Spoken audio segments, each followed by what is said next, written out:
Hey, welcome back to the podcast. I'm Daniel. This is Nate. We're excited to invite you to another episode where we're running through a little bit of a series here. It's maybe the longest series we've ever done, Nate.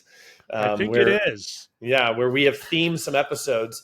And this all came because of a particularly powerful presentation you gave at the beginning of April at Brooklyn Music Factory to our Founders Forum members. And you did a session on company culture, something that a lot of school owners struggle with in several ways. One, they don't feel like they have it, and they don't feel like they know why they should have it, but they feel like they should, even if they don't know why. And then they struggle to actually define it because they don't understand it.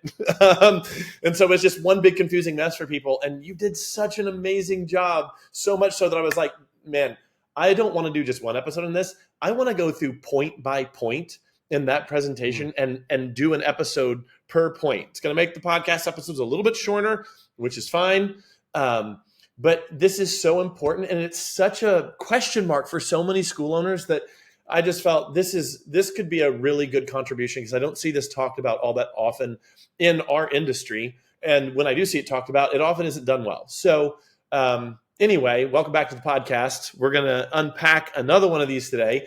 And I will furthermore say, Nate, before I have you jump in here and talk about what today's episode is about, is that do be aware that we are pre-enrolling for this fall's Founders Forum group. Before July 1st, we are giving special early bird pricing for people who will be joining us in the fall. I have heard over and over and over again for people getting on calls with me or just sending me emails that they cannot believe how much we, quote, give away in this podcast. And I will tell you that I've heard this so often that I don't feel weird. I don't feel particularly weird saying that on camera. Or on audio, depending on how you're listening to this. It has been it's been a consistent message that I've heard for people who've cared to reach out for the last several years. I will just say that having now gone through two different versions of the forum, that if you think we are providing a lot of value here, you have no idea what will happen if you spend a year with me and Nate in the forum with other incredible school owners, many of which who are returning year after year because they're continuing to get value from this community of school owners that we are growing. Growing a successful school, growing a successful, profitable seven-figure school is no easy task. You need support in the journey, and it will be helpful if you don't have to reinvent the wheel. And that is why we have designed the forum to not be so much an online course as many, quote, masterminds are. It is designed to be a done with you experience where we actually are giving you the templates on which we built our businesses and actually help you build them, understand them, so that you're building a foundation for a school that can grow to seven figures or beyond. So if you are interested in joining the forum, you've heard us talk about it all spring, all last winter. The new version of the forum will be starting on October 1st, but we are giving special early bird pricing before July 1st. We will be sending some announcements out probably towards the end of May or the beginning of June as to what that will look like. So just be on the lookout for that. All you've got to do is subscribe to any of the email lists that Grow Your Music Studio has. You can go to growyourmusicstudio.com/free. There's a lot of places you can opt in there, or you can just go to growyourmusicstudio.com/7FMS and just sign up for the list there, and we'll let you know. Or go to /forum. Any of those, and you'll be able to, any of those, and you'll be able to get the announcement that the early bird pricing is active. So, but anyway, culture is just a tiny, tiny part of what we do in that whole year. But again, we're wanting to focus on that in this series, Nate. So, what are we talking about today? Well, last time we talked about core values. I'm hoping that those of you that are tuning back into the pod have done some good work on your core values, maybe gotten them down to 3 to 5, begun to share them with trusted resources, friends, family, asked if these feel on target. That's always a good part of that exercise. And so we did core values, and this time we're talking purpose. And we are going to clarify the difference between purpose and mission. That's my little surprise bonus material, Daniel. I'm gonna make sure we clarify the difference there. But today's central focus is on how to get a purpose down on paper for you owners that are listening, and to really understand the value of purpose, like why we even go through defining purpose, why we get good at sharing our purpose, why our purpose is in our Gmail signature and an email signature, why our purpose is on the business card. It's everywhere. So that's what today's about. It's all about purpose. Well, Nate, you started to allude to it there in your prologue.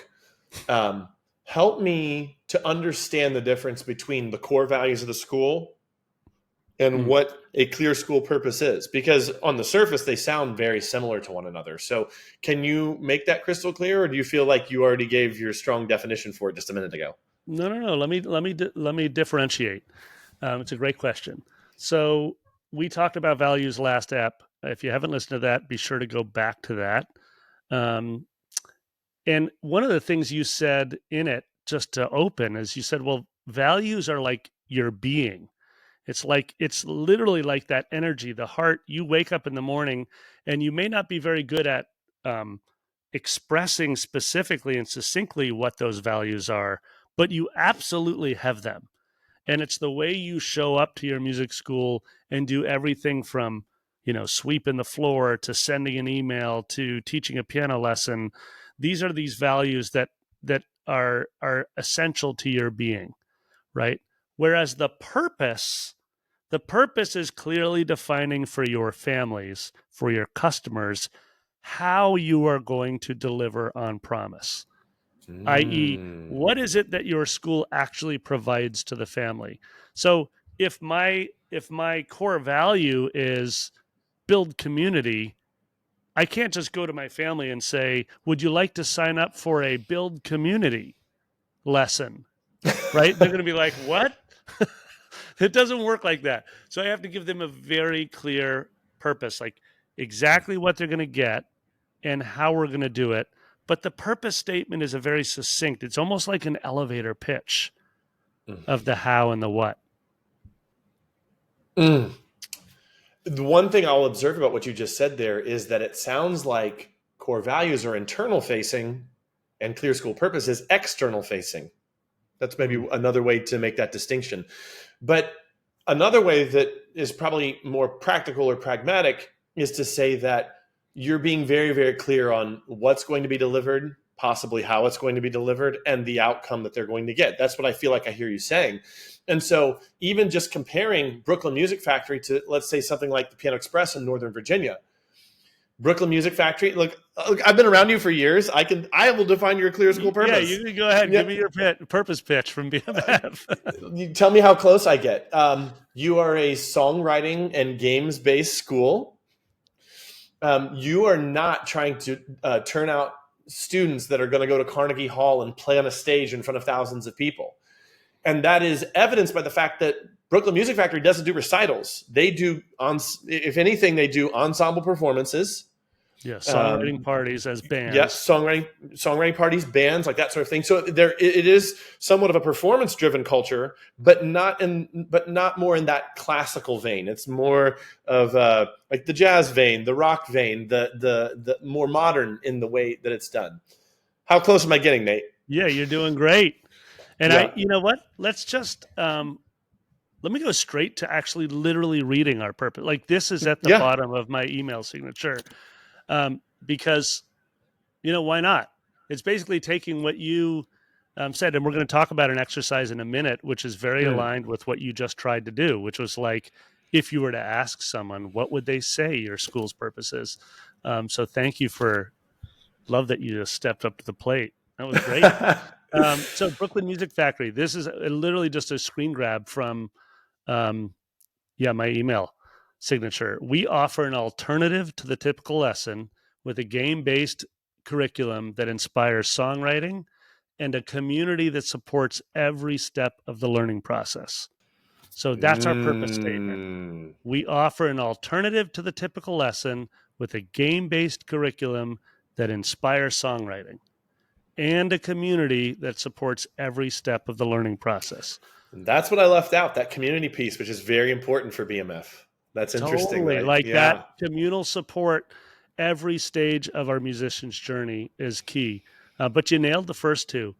So there's that purpose statement. It's literally one sentence long. It's very elevator pitch like. So a great thing Mm, to do when you're done listening to this is sort of Google that. Like, what is an elevator pitch? Like, what does mm, Google tell you, or what does ChatGPT tell you? How does one create an elevator pitch? But so it's a single sentence. Let me highlight a couple things in here in terms of when I defined what a purpose is. Um, and I'd love to hear, maybe you have a Piano Express purpose for us. Maybe you have a grow purpose you could share, Daniel. But I'm going to go into this. Let me dissect this first, and then I'm going to send it back to you. We offer an alternative to the typical lesson. So right out of the gate, we're defining the what. Did you want just a typical piano lesson, i.e., did you want to sign up for the traditional piano lesson that maybe you remember taking as a kid? Well, then Brooklyn Music Factory is not the right fit for you. Because right out of the gate, we're like, it's an alternative to the typical lesson. Second, we say it's a game-based curriculum that inspires songwriting. So there's two real clear nuggets in there. The first one is it's going to be gamified. It's game based. There's a lot of parents that come to us and say, my child is struggling in the traditional classroom environment in a typical lesson. They're not doing well with this piano lesson that I first signed them up for. I was inspired when you said it was not a typical lesson and it's game based. My kid loves games. mm, And so they come to us and they're like, I wonder if this might be a good fit. Right. And then inspire songwriting. So you brought this up, Daniel, but in your purpose statement for your school, you need to be very clear as to one of what's differentiating your school possibly from your competition or the other schools in your neighborhood. Now, it doesn't have to be that there's no other songwriting program in New York City, because of course there are other songwriting programs, but we're just saying we're a game-based curriculum that inspires songwriting, and that's who we are. That's what you're going to get when you come to BMF. Finally, that last piece is what's one of the more uh, it's a little bit more abstract, but it's clear and it's important, and we put it in this purpose statement that there's a community that's actually going to support your family at every step of the learning process. So this isn't the kind of thing where in the traditional lesson it might be that the entire relationship is between teacher and student, right? And that can be a version of a music lesson that's quite fruitful, right, for that student. However, at BMF, we're saying actually that's not how we do it. It's the relationship between the teacher and student is really important, but it's not as important as the relationship between the entire BMF community and that student. So that's the last little piece in our purpose statement. So that's unpacking exactly what a purpose statement is and what BMF's is. We'll talk a little bit about how to create one in a moment. In other words, like some mm. exercises of how you can kind of unstick yourself and get to writing. But Daniel, thoughts from you? Yes, I do have some thoughts on the question. Yeah. So, in the very first episode of this series, before we even got to the main points, we just spent an entire episode defining what is company culture. We defined it, and not unlike how you just defined clear school purpose. Mm. Some of the things we said was culture is what people do when no one is watching. Hmm. Culture is how your company makes decisions when you're not there. Jim Collins says great companies obsess over getting the right people on the bus, and culture is how you know who belongs. So there's some team implications as well. We talked about aspirational, like the formal culture Yeah. versus the Yeah. informal, which is a really important point that was shared with me Yeah. getting it right, which is like, what do your teachers actually say it looks and feels like to work at your school versus Yeah. what do you hope that they will say it looks and feels like to work at your school? Yeah. Peter Drucker basically says culture enables or disables execution, and that culture eats strategy for breakfast. And so, with all those definitions that we highlighted in that episode, which I think it was just 165 or maybe 164. I can't even remember. It's too, eventually we're going to get to a point where I can't even count that high anymore. But what I want to know is, what does clear school purpose have to do with company culture? Why are we talking about clear school purpose in a series on company culture? Because when you think about the definitions that way, it sounds like they're talking about company culture in terms of ground level decisions, like in the moment decisions of people, how they make decisions. We spent a whole episode talking about decision making guidelines as well. But clear school purpose really has more to do with like the long-term decision you've made to be a game-based songwriting curriculum versus a group piano program like Piano Express and grouplessons.com is.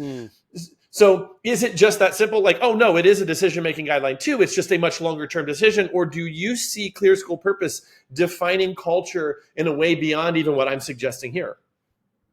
It is like one of the key pillars of your culture, because it basically, you're answering so many questions for your teachers, for your administrators, for the people that are doing sales, for the families that are wondering whether or not you're the right fit for their family.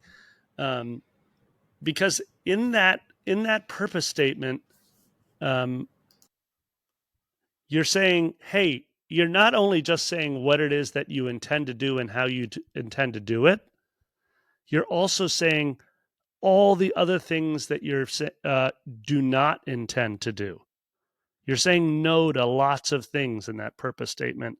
And the saying no piece is the most, personally, like, as we know, Daniel, you and I talk about this separate from, the pod, the forum, everything. We just talk about it personally together. The what we say no to is frankly one of the hardest skills we developed. Learning to say no to something, learning to say that opportunity isn't the right one for me. There's 1,000 opportunities out there, and I'm saying no to 982 of them, right? That is a very difficult skill to develop just personally, and it's an incredibly hard skill to develop organizationally. So that purpose statement helps give us, it's sort of like your, your DMGs, your decision-making guidelines.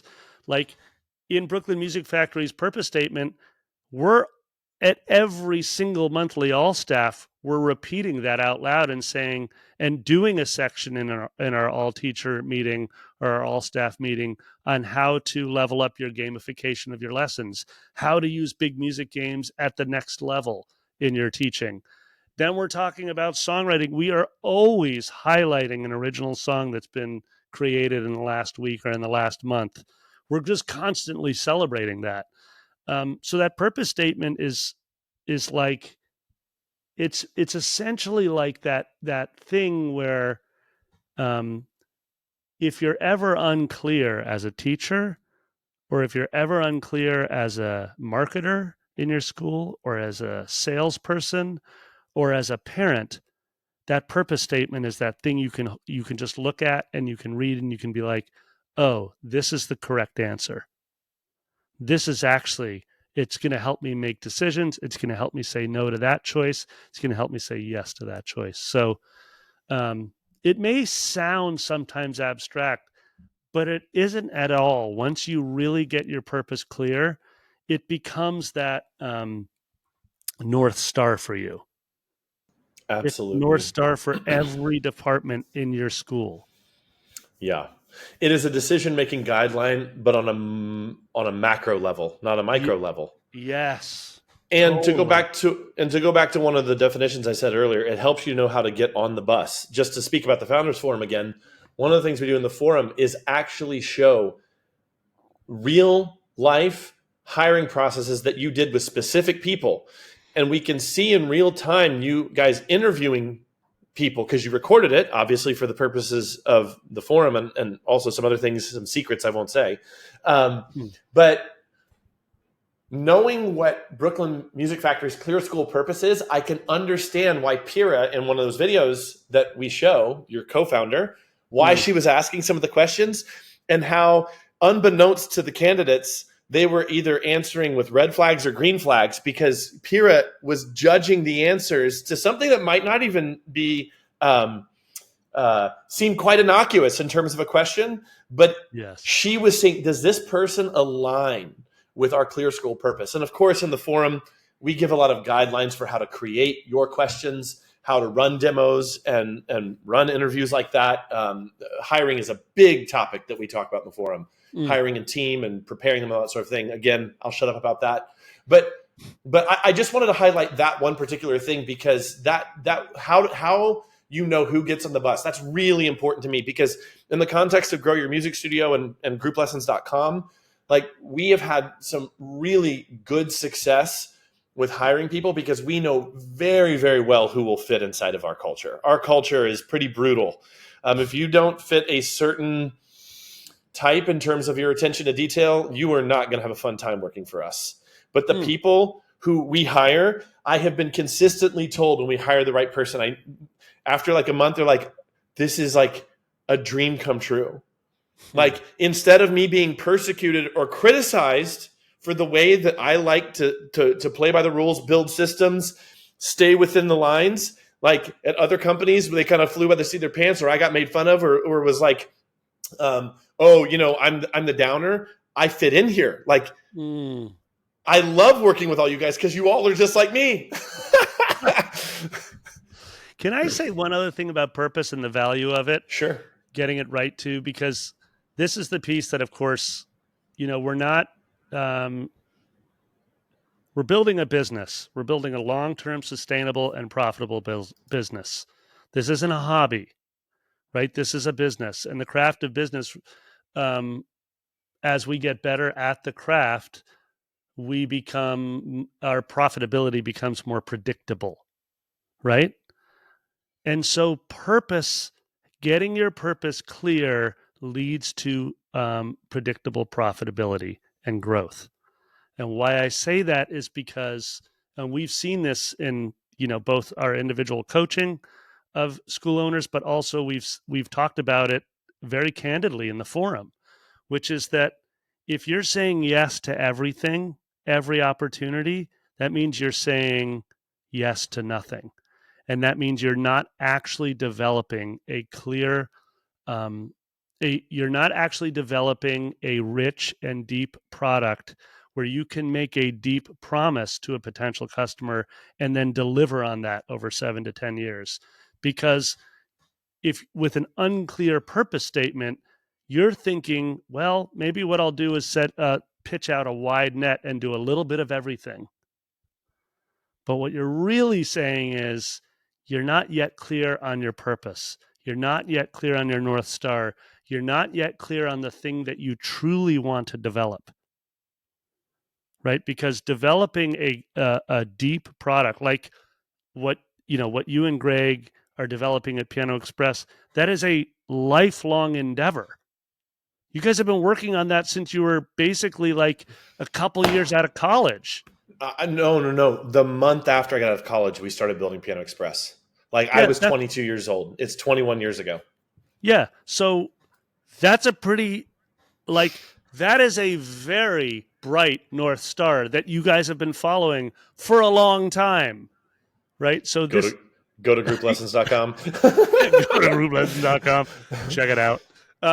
No, but I'm just like, it's just, I mean, I say this, probably I say this too much. It's a little bit like values and purpose at BMF. My staff is like, dude, you just have been talking about the values a little too much. And I'm like, no, that's because they are fundamental, right? They are essential. They are a pillar of what we're doing, as is purpose. But I am begging, I am pleading our listeners. I am begging and pleading that you build something that's transformative for the world. And that takes time, right? You will make money. You will turn that net income into something that is a long-term, sustainable, profitable lifestyle that aligns with what your hopes and dreams are. That will happen, but it will take time, and you need to start with the pillars. And one of them is purpose. Yes. You know, I am not even trying to be funny or cute here, but I will say this. There is some food that is quite bland. Like, if you get a pound of turkey and you cook it up on your stove and you just eat the turkey, it has no taste. And you're probably not going to be that motivated or excited to cook up another pound of it and eat it next week. But I make the most incredible turkey tacos, and I have all these spices and seasonings and all this stuff that I put into it. Nate, I made some last night. I ate it last night, and then I was snacking on it this afternoon. Okay? Mm. Here's my point. A school that has not defined their culture, a school that has not defined their purpose, that doesn't have their core values and DMGs, and some of the things that we're going to be talking about in future episodes, it is like that bland thing. Why would someone keep coming back to it? I will tell you, they won't. They won't. Culture is the flavor. Culture is what brings people in and keeps them.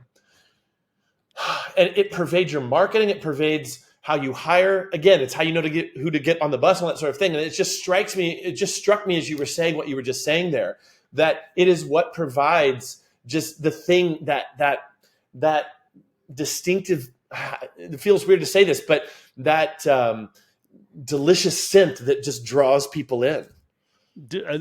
Well, two things to add. Number one, when am I going to get some of them turkey tacos? Question number one. So it's not a real addition. It's just a question. So, okay. But then the second thing, I want to extend your analogy because I Okay. love it, which is that when we first start trying to come up with like that turkey taco idea, we're like, okay, cool. We follow a recipe, and that is smart. It is wise to follow a recipe. There is nothing wrong with following a recipe. In fact, you can take that analogy and say, like, maybe Piano Express is one of the recipes as part of your It's school. plug and play, 100%. And it aligns with your purpose. Maybe big music games, a songwriting curriculum, whatever. But so it's all good to have recipes that align with your purpose. Okay. It's also possible that you will have one or two recipes that you abide by, but then as you get more clear on the flavors that you love, you will start experimenting with ingredients. You will experiment, and you will find that refined flavor that you're like, this is my jam. This is the version of the turkey taco that's working for me. And again, that comes through experimentation and exploration, which is where we need to go next on the pod, which is how do you actually end up with a purpose statement? Let me clarify something here because I said it in the open. The difference between a mission statement and a purpose statement. If the purpose statement is the what you're going to deliver and how you're going to do it, you put it really well, Daniel. It is external facing, and it can be really useful for a customer, a family, to look at that and be like, yes, that aligns with what I think my family needs and wants, right? A mission statement is very internal for the team. It's what are you building, or what are you going to be building in the long run that is something that you're sharing with that leadership team, you're sharing with your organization as a whole. And I'm going to read you, for example, the latest sort of iteration of our mission statement, okay? Because I think this is really important for everybody to know, because we hear this always put together. Jim Collins talks about this mission, purpose, values, right? MPV, mission, purpose, values. We're talking about purpose statement, but I want to read you a mission statement so you're like, okay, I dig it. I see how that's different. So this is a mission purpose statement a mission statement that's on our annual plan. Again, something that we build as a forum together. It says, create and refine songwriting curriculum that inspires teachers and students to find joy in community. Starting with the U.S. market and ultimately serving communities worldwide, we will build a profitable, sustainable, and scalable business. Now, we're in the middle of iterating on this mission statement slightly, so I'm going to read you a 2030 mission statement that we are playing with right now, because this will help you, I think, start to understand mission statements. It's literally, what are you actually going to achieve as a business? As a business that's growing and scaling, what are you going to achieve? So here's our 2030 mission statement, okay? And if you're listening and you've been playing big music games, or you've been using licensing our songwriting curriculum, the songwriter's journey, then this will resonate with you. You're like, oh, I see how Brooklyn Music Factory is starting to develop and achieve their 2030 mission. It says Brooklyn Music Factory has a 2030 mission to reach 100,000 students and inspire the writing of 25,000 original songs. launch a series of global educational products, and grow annual revenue 10x. Imagine a Brooklyn music-based community center inspiring an online learning portal for connecting teachers and students worldwide. This is the vision over the next 10 years. So we wrote this in about around 2021. So that's a mission statement. We want to reach 100,000 students. We want to inspire 25,000 original songs. So you can see that's very different than Brooklyn Music Factory offers an alternative to the typical lesson with a game-based curriculum that inspires songwriting, etc. Right? So purpose statement versus mission statement. So here's what I'm going to say for your exercise. I'm only going to give you one. I'm going to give you a simple one to start with around writing your purpose statement. First of all, ask yourself, are there one or two ways that you're delivering on promise that are unique and important for your school? For example, if you're Greg down at Piano Express, he's going to be like a group piano program, right? It's like that absolutely has to be in his purpose statement somewhere, some version of that, right? Ask yourself, is there some element of your school, like for example, at BMF, we literally, our tagline is inspire musicians, build community. Is there some element, do you mention the word community already all over the place? And are you just trying to figure out how to clarify and what community means to you at your school? Can that be in the purpose statement? So first ask yourself, is there a what? Is there something that you're offering at your school that you feel is unique to you? It doesn't have to be unique in the world. Like there can be other schools. Obviously, there are other songwriting schools. There are other schools that are using big music games. We're literally licensing it. So of course there are other schools that are using it. But I just mean that feels very unique to what your delivery on promise is. So ask yourself, is there one or two what's? Our what's are game-based curriculum and songwriting.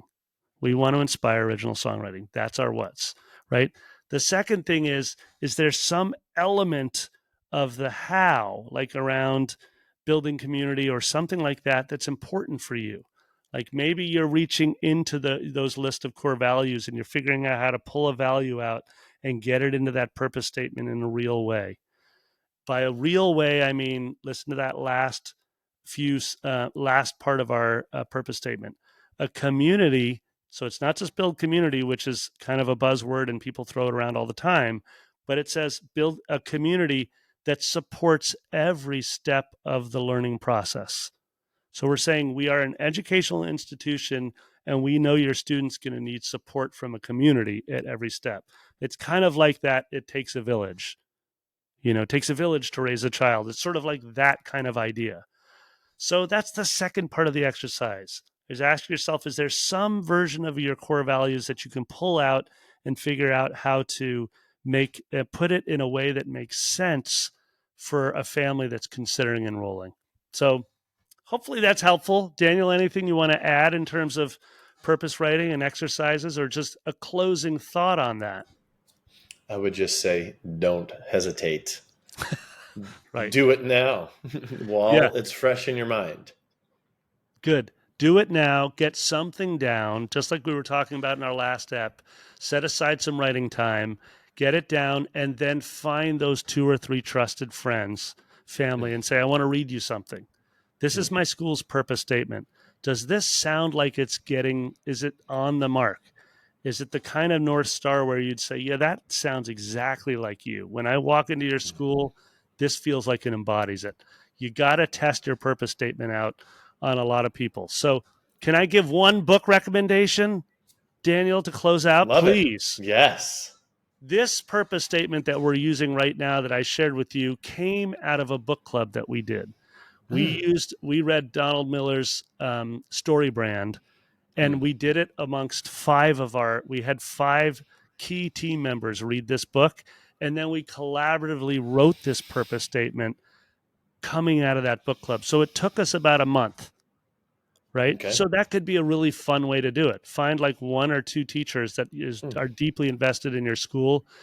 buy them a copy of StoryBrand, read it together, and see if you come up with your purpose statement. I love that. That's a wrap. Yeah.